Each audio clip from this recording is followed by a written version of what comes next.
Ladies and gentlemen, welcome to Ryan the Ride Mechanic channel. I am Ryan the Ride Mechanic, and today I want to go over my recent trip to Chicago where I went to Six Flags Great America. Let's get into it. Now get ready. Here we go. Alright, welcome back, and thank you for watching another video. I really appreciate it. So I wanted to do a vacation recap, not like a park recap like most people do where they're ranking rides and telling you how much a lot of rides were great or they sucked or whatever it was. I just want to kind of go over the whole trip and just go over some stuff. I think it would be fun. Kind of like when you get back to work and someone says, "Oh, what'd you do this weekend?" And it's like, "Oh, I went on vacation. I went to Six Flags Great America." And it's like, "Oh, really? Tell me about it." It's like, "Oh," and you explain. So that's what I want to do. So let's see. Where do I start? Start at the beginning. Woke up early Friday morning, left. Took a 7.5 hour car drive out from good old Omaha, Nebraska, out to basically Chicago. Can't pronounce the name of the city. Gurney.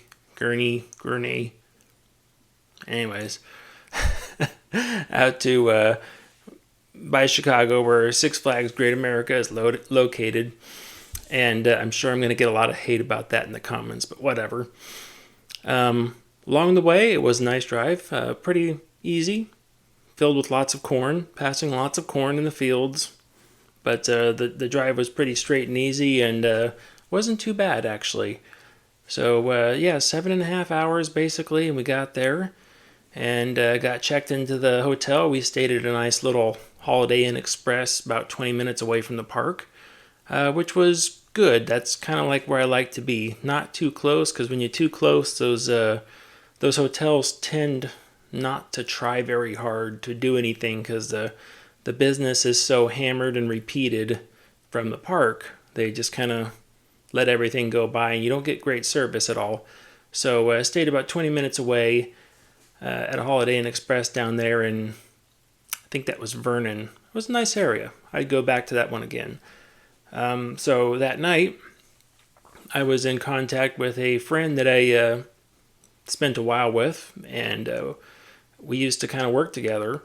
So I called him up, and I met up at his house Friday night, and we had a good time. It was we showed up there, and it turns out he had people in from the East Coast visiting, and these were also people that did amusement stuff. And his wife worked for the park. He worked for the park as well. And we had an interesting mix of friends and operation and maintenance all in the same room. So my son was quite bored. He just, sorry. My son was quite bored. He just sat around and played on his phone the whole time. But we sat around and basically did what we do best in the industry. We sat around and told stories about working on rides or operating rides and compared stats and figures with everything else. And the funniest thing happened to me, for me anyway, it was really funny. I walk in, they introduce me to some people, and one of the guys coming in sets his stuff down, and they say, "Oh, that's Ryan over there." And it goes, "Okay." And he kind of looks at me and kind of gives me a double take. And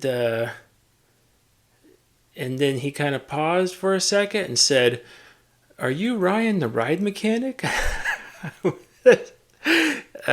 Yes, I am. I'm Ryan the Ride Mechanic.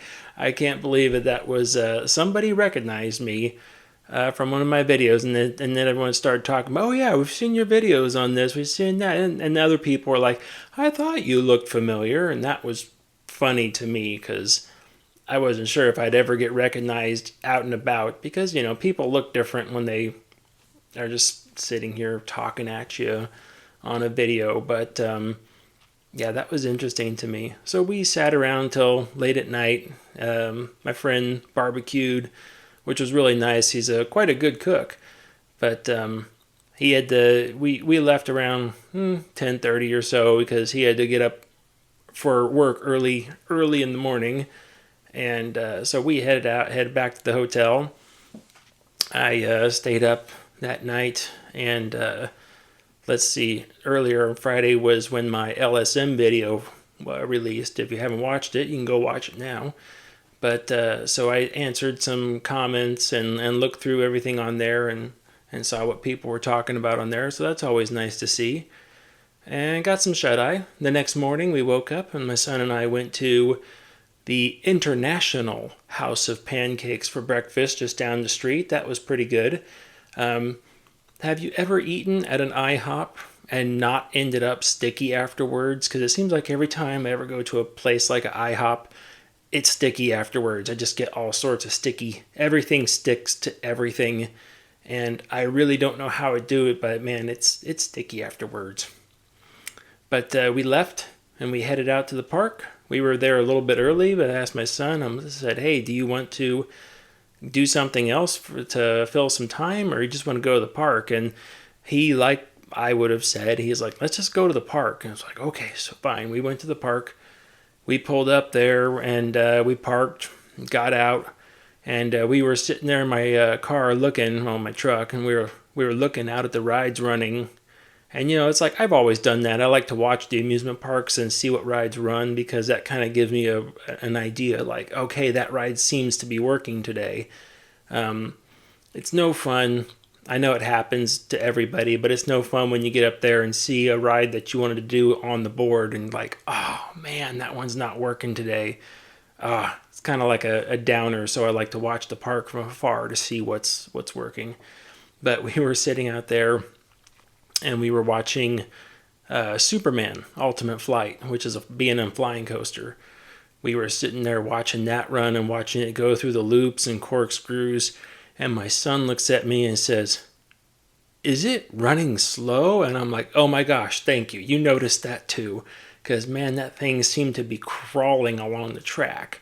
But I'm like, well, it is a flyer, and they can't put that much stress on you. So it's probably just running that slow just because it's first thing in the morning. It's cool. It was a nice overcast, cool morning. It was a great day to visit the park. I love it when it's kind of overcast because it's not just beating sun down on top of you. I love that stuff. So we went up. We did we got to the front there, kind of walked around a little bit, and that's when I did the entry video. Just excited to go to the park and recap that basically. So that was the first time at that park, but I had grown up at a Great America in Northern California. Those two parks are sister parks with each other. So I grew up at the Northern California park, and I was very excited because I saw the rides that they had at this one, and there were some rides that I couldn't wait to go on. It was my first time riding Max Force, which is at S&S Launch Ride. It was my first time riding a wing coaster. Never ridden on a wing coaster before. First time doing that. Also, didn't think about it at the time, but it was my first time, and this is all my son's first time too. Son's first time and mine riding a B&M hyper coaster. I've ridden another hyper coaster by, probably going to murder the name, but it's Giovanola. It's probably wrong, but whatever. Anyways, I've ridden hyper coasters by them before, but not a B&M. So that was my first B&M hyper, I'm pretty sure. And then my son, it was his first time on a flying coaster. So we were really looking forward to get in and ride on these rides. So gates opened up, we went in. First thing we did, of course, like most people, we stood in line for Max Force. We got there when the line was only about 100 feet long. Wasn't long at all. And he's like, oh, should we go do something else first? I'm like, no, let's wait for this. We had already heard they're only running one train for operation, so it was like, let's just wait in line. Let's get it done first thing. And we got in there, and I was very impressed with that ride. That was interesting. Seen lots of videos. Of course, I YouTubed the heck out of the thing when the ride first opened up and everything. One of the things that took me by surprise when I actually got there, and you're standing there in person, was I was surprised at how big everything was. The trains were big. Not quite long, but they were wide and tall. And I wasn't used to seeing that. I was like, wow, those are big trains. what also caught me off guard was the launch wagon or launch trolley, catch car, whatever you want to call it, was also very big. Seen tons of videos of that thing too, seen it work, got some pictures of it myself. And I was got up there close to the line. I was able to see it come back, and I was looking at it, and I was just like, "Oh my gosh, look at that thing!" That was, and he's like, "What's the matter?" And I'm like, "It's like 8 feet long, and it's like another foot and a half high." And he goes, "Okay." I'm like, "Well, on the videos it looks small. You don't get a real perspective of the size of it." But I'm like, "That is huge. I couldn't believe that." And then the sound that you get when that train launches is also something out. That train heads through the tunnel and you get that big kaboom, standard S&S, letting all the air out of the cylinder. Talking with a mechanic later on, we were talking about that noise. I was like, "Oh yeah," and he says, he told me, he said the air cylinder underneath the track that's actually moving the cables. He says that guy is 4 feet in diameter. And that's hard to imagine. A 4 foot diameter cylinder with that piston and cables moving up and down the inside. That is really impressive. But yeah, so I got on. Wasn't sure what to expect with that. Got on. I was like, okay, here we go. They make you put your hands down. And my son asked in line, he said, "Why did they make you put your hands down?" I said, because with your hands up and the acceleration, you can really damage or hurt your shoulders, like to a very bad degree. So they make sure your hands are down and your head is back, trying to prevent people from getting injured on that thing. And it did not disappoint either. That 1.8 second acceleration, for the first time ever on any ride anywhere, let alone a launch, first time ever, I pretty much grayed out on the launch. Even in 1.8 seconds, that thing hit, and I saw my vision just very quick. Mind you, it was quick, but everything went like this just for a split second and then came back, and I was just like, oh my gosh. I was like, got done. I was like, what was that? That was ridiculous. I could not believe it. We went through, the ride was very smooth, very fast, over before you know it, of course, just like most rides. And we got off, that was super fun. So we got off Max Force, went around, I stopped in Hometown Square for a while and just looked around, and I'm like, oh my gosh, it's been 20 years since I was at a Great America in Northern California. So I just looked around and just like, wow, this is all the same stuff. It's amazing. Just kind of marveled at that. We walked around the corner, and there was the Wizard. Now, when I was a kid growing up, I was only able to get on the small kids roller coasters to start with. My first big roller coaster was the Wizard.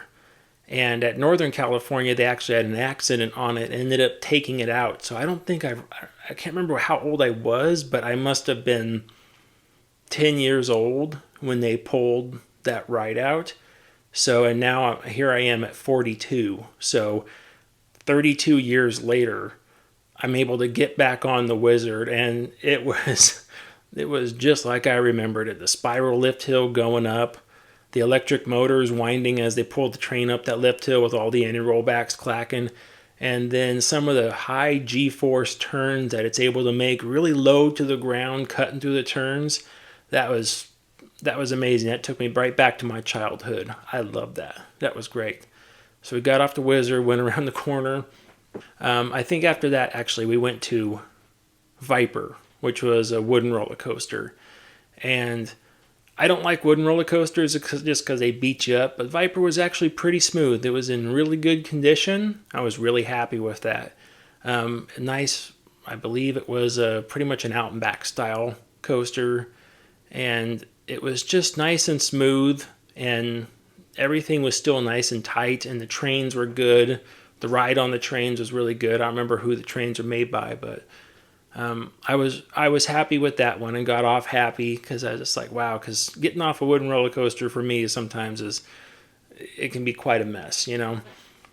So yeah, I think that was it. And then we head around the corner from there, if I recall properly, and then I saw the Lobster, which is this flat ride contraption that again had in Northern California, Great America there, and I was like, oh, we've got to ride that. And we got on, and it's like, just like I remember. Got up, you get the little whoops going over in the air. You get the little weightlessness at each time the cab goes up and over that little high spot up there.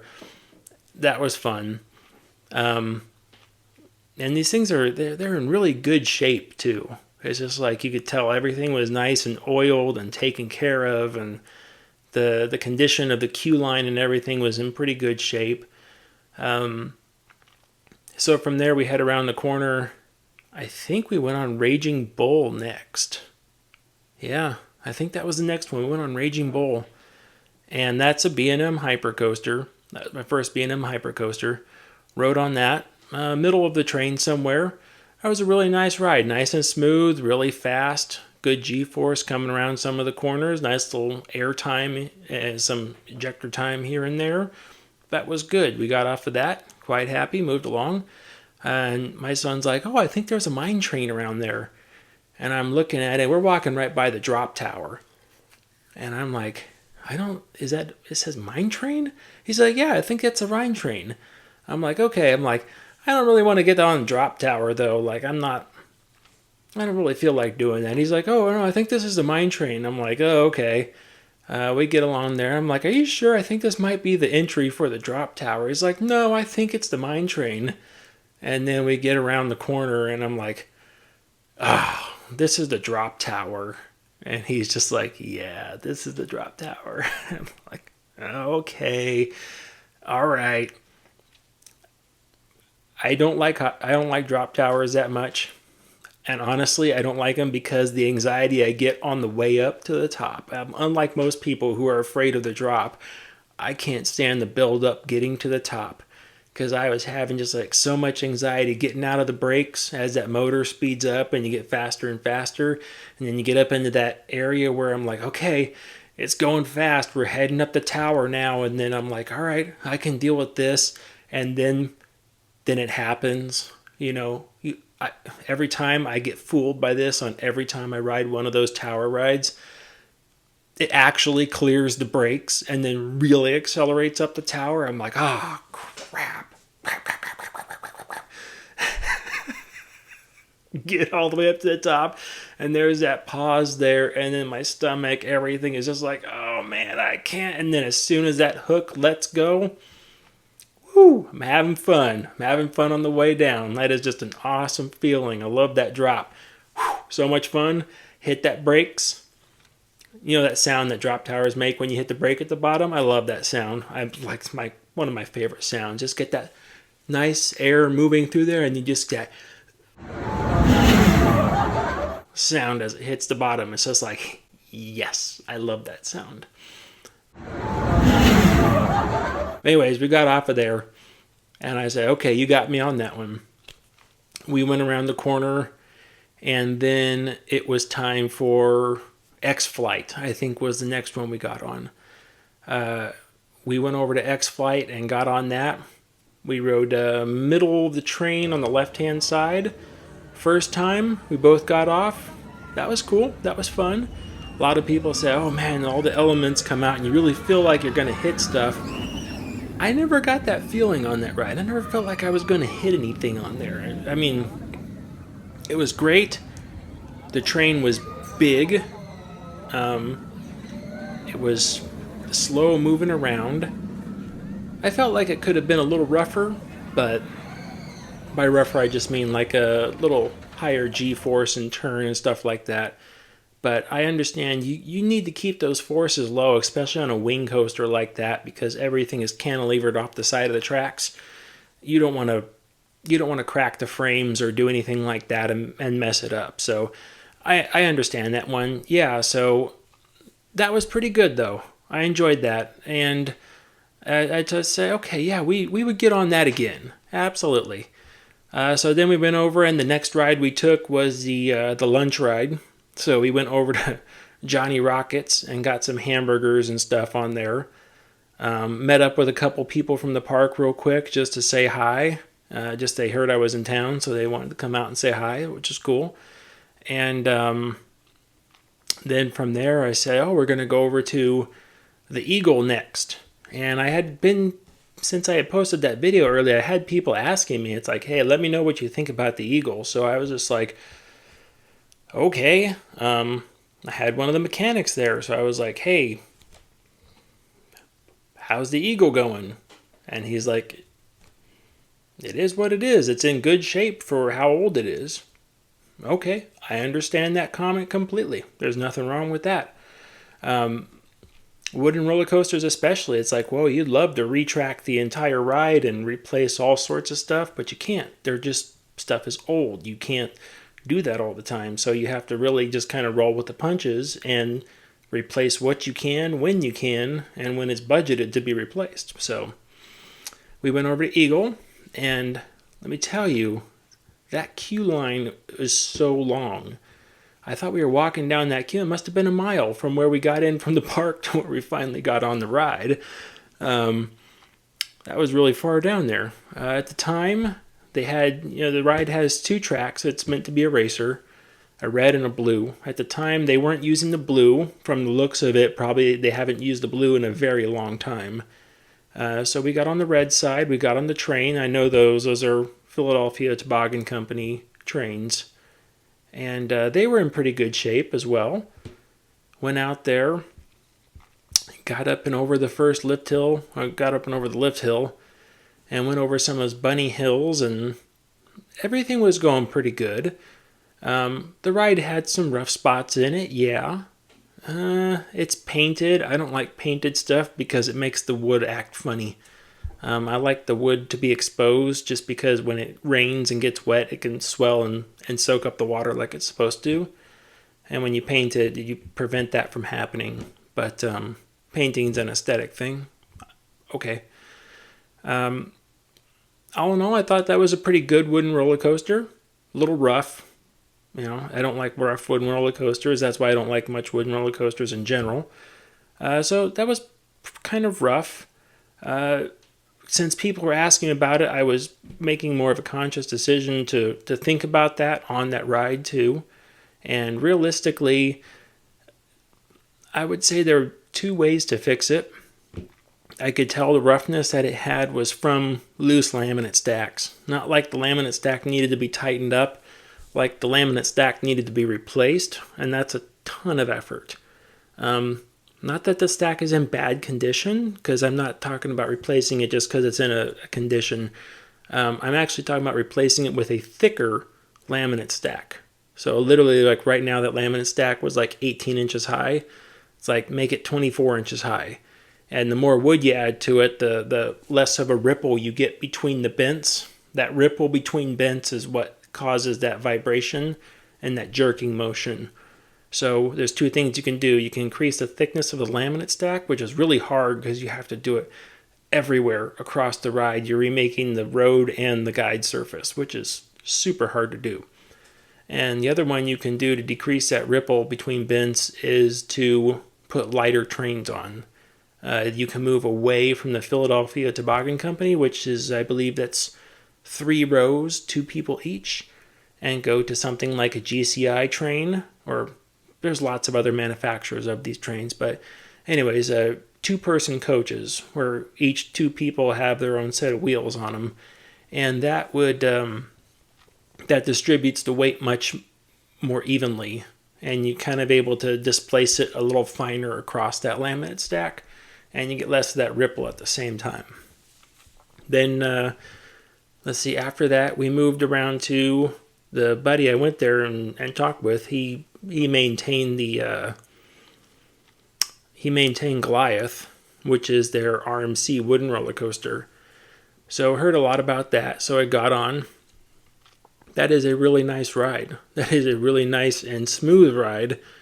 Very well maintained. Very well executed on that.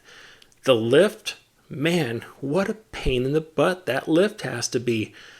It's got like a 60-degree lift. I'm just thinking about these things. I'm sure you can go on the roller coaster database or whatever, and I'll get the comments, it's 62 degrees, Ryan, or it's 55 degrees, Ryan. It's like, okay, I'm just thinking about stuff.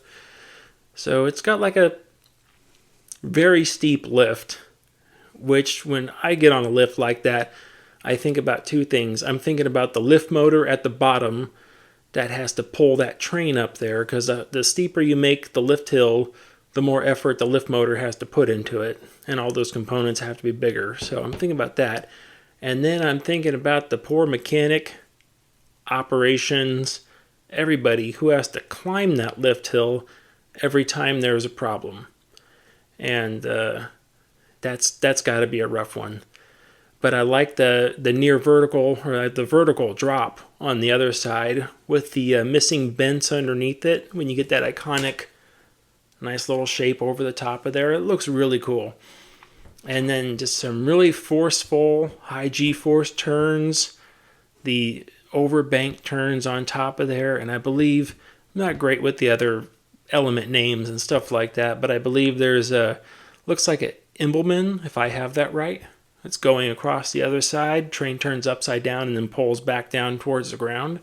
Really cool on a wooden roller coaster, even though it's a steel, it's a hybrid. But I mean, that's pretty cool. So we had a lot of fun on that, and that was like, woo, got done. That was great. It has that classic RMC style, where the train is like upset that you're riding on it and it's trying to kick you off the entire time. That's always fun, though. Let's see, from there we went to, I believe we went to Batman next and rode on that. And I was told that that was the very first Batman ride that was installed for the Six Flags company. So that was interesting to be on the first one. But you think about it, it's like, well, even though it was the first one, it's still a clone, but still in really good condition. Trains were in good condition. One thing I really look at on rides is the wheel carriers and wheels. They were in great condition. Everything was like gold on that thing. So it was like absolutely beautiful. So I know everything's really being maintained well. Rode on that. That was a classic B&M invert. It's a Batman. I don't know what else you could say about it. That early Batman style, I do love that style invert, though. They are so awesome to ride on, because they say, we have a train going this speed and we want to take it and put it through a 90-degree curve, and we should have about 300 feet of space to do this. And then someone in the B&M design team is like, oh, you got 30 feet of space. And they're like, all right, well, we'll do it in 30 feet of space then too. And you just get those really hard 90-degree corners that just come out of nowhere and just absolutely pull your face off your bones. I love that stuff. That is great. So we had fun on the Batman.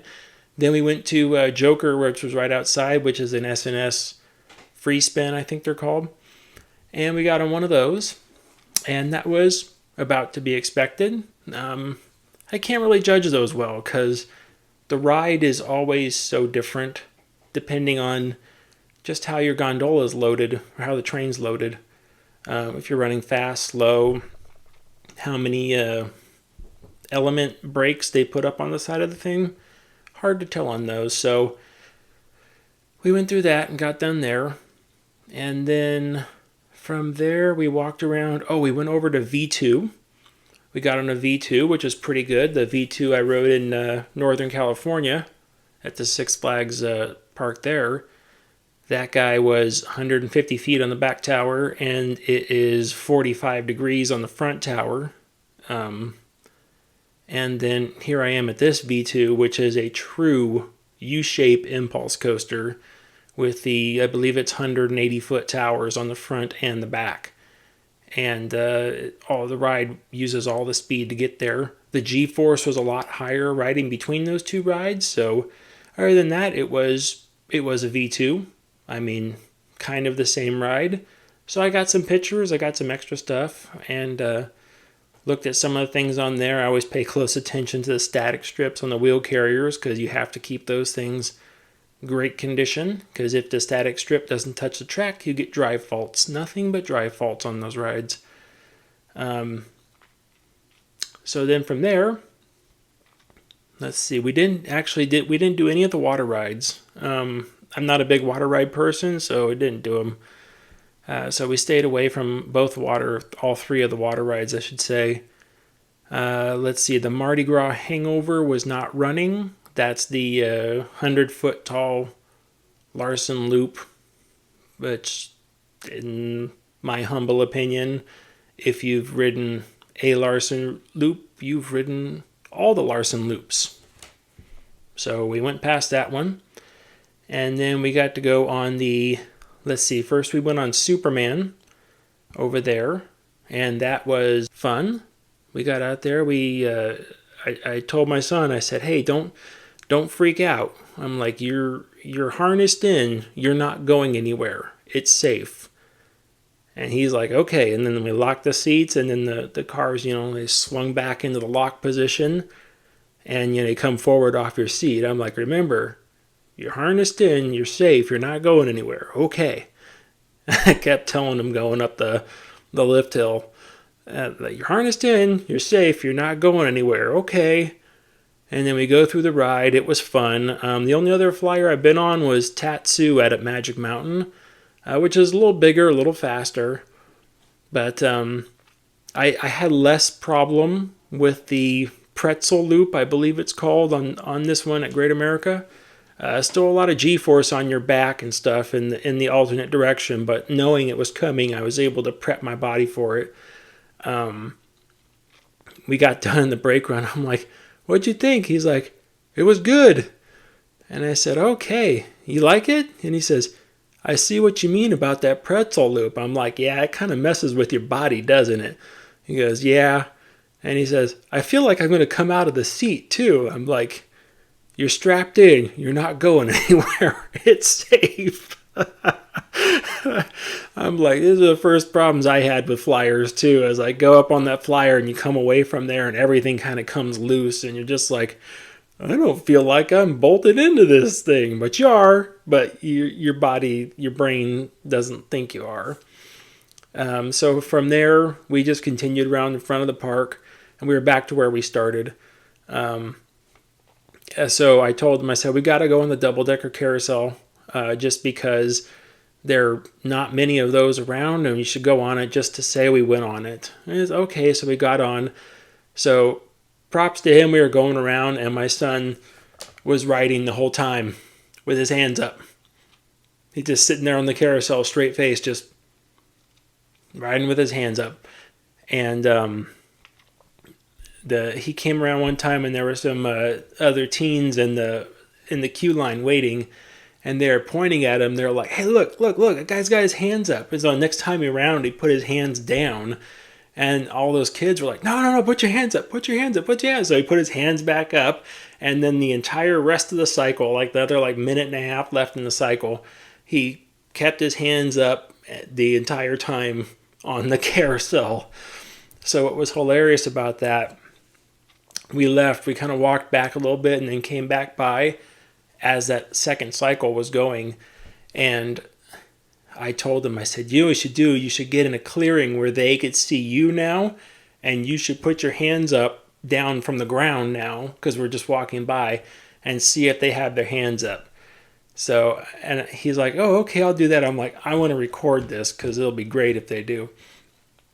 And here they come around side. My son puts his hands up, and all of them around. They, oh yeah, we got our hands up too, and including the one guy who was clearly too cool for it. He was like, oh, and he's like, okay, I'll put my hands up. I'll put my hands up with everybody else. It's fine. I thought that was a great interaction. I'm like, you made somebody's day there, and you're probably on somebody's TikTok or whatever, and you're probably popping up on both ends there. And I asked him, I'm like, could I use this on a YouTube video? Because I thought this was hilarious. And he's like, yeah, you could use it. I'm like, okay. So I used that. So we went around the park again. Max Force, second time number 2. Got on Max Force. I did the old fighter pilot trick this time, though. I squeezed everything really tight, held my breath right as we were about to launch, and I was able to experience a full launch this time without graying out. I know some people are like, really? It's like, yeah, I did. But we had a blast around the second time. Went back around, hit the Raging Bull again. We opted for the very back row this time, and that drop comes so quick in the back row. Oh my gosh. That we came off the Little Savior Chain Dog Hill, which is what I call that because its purpose is to slowly release the chain dog instead of just biting the end off the thing. We came off that little hill, and I'm like, okay, here comes the whoop. Oh, there it was, the drop, and it just jerked down as fast as we could go towards the bottom. But it was also fun again in the back. Got some good G-forces and pulls around those corners, the bunny hills. Even the trim brake. Trim brake was slowing up there, which is interesting because not many places use trim brakes. Some do, some don't. But yeah, so we got off of that guy. That was fun. We wanted to ride Justice League. So we went on Justice League. My son got top 5% for the day. I was in top 10. I was like, hey, not too bad. But my son's like, well, I beat you. It's like, yeah, you beat me. That's good. The next ride we went on, which I was like, I just kind of want to go on that. It was a flat ride, but it's called Ricochet. I don't know who makes the thing. Probably should have researched this before the video, but whatever. I got on Ricochet, and I was genuinely having fun on that Ricochet ride because that thing swinging up as high as it would go, and you get that burst of speed getting up high like that, and then to come down low right to the base again, you come to a stop pretty much, and then swing back up again and get all that speed back again, and that elliptical motion, that elliptical swing. That was so much fun. I genuinely had an awesome time on that. We went back around. We did X-Flight again we did that in the very back row, right-hand side that time. So we got that nice, as it went off the lift hill, we got that nice down and under spiral as we got off the ride there. And rode that again. That was good. I honestly liked the mid to the front better. The back didn't hold too much different for it, but it was fun. I got a good experience on that wing coaster. Hope to get some more under the belt someday. Let's see, what else was there? Oh, went around. We hit Goliath again. This time, I'm like, I want to ride in the front row. So we waited for the front row. We got down there, and it was starting to drizzle a little bit. And I told him, I said, you know what happens to coasters when it starts to drizzle? They get super fast, really quick. And that did not disappoint. In the front row, we were booking it around that track pretty fast. With just a little bit of water. Once it starts raining, the water actually slows the train down because it starts washing grease off the track. But when it's just that early starting to drizzle, speed picks up way up on a lot of rides. Went back around. After that, we skipped V2. We went and hit Batman a second time. Just as fun. Actually, we rode in the same exact row. We were on row 2 both times. Only complaint about row 2 is that row 1 was in the way. Could hardly see anything. Whatever. And then from there, that was pretty late in the evening already. I think from there, at that point, we were pretty much ready to go. We're like, okay, we've been on pretty much everything we wanted to get on twice. And we were like, all right, we're done. We're headed out. So went back to the hotel for the evening. I, of course, checked up on my YouTube stuff, trying to answer some people's questions like I normally do. Got up the next morning, made that 7.5 hour drive back to Nebraska. And I said, this is pretty good. And there were some people asking about to make a video recap. And I'm like, yeah, I think I'll do that. So here we are. If you've made it this far, congratulations. Make sure you like and subscribe when I actually talk about how rides work and stuff like that, not just my vacation plans. And we'll talk some more later on. We'll have some more interesting subjects out there. Remember, Have fun, be safe. I'm Ryan the Ride Mechanic. Stay off the air gates. Take care.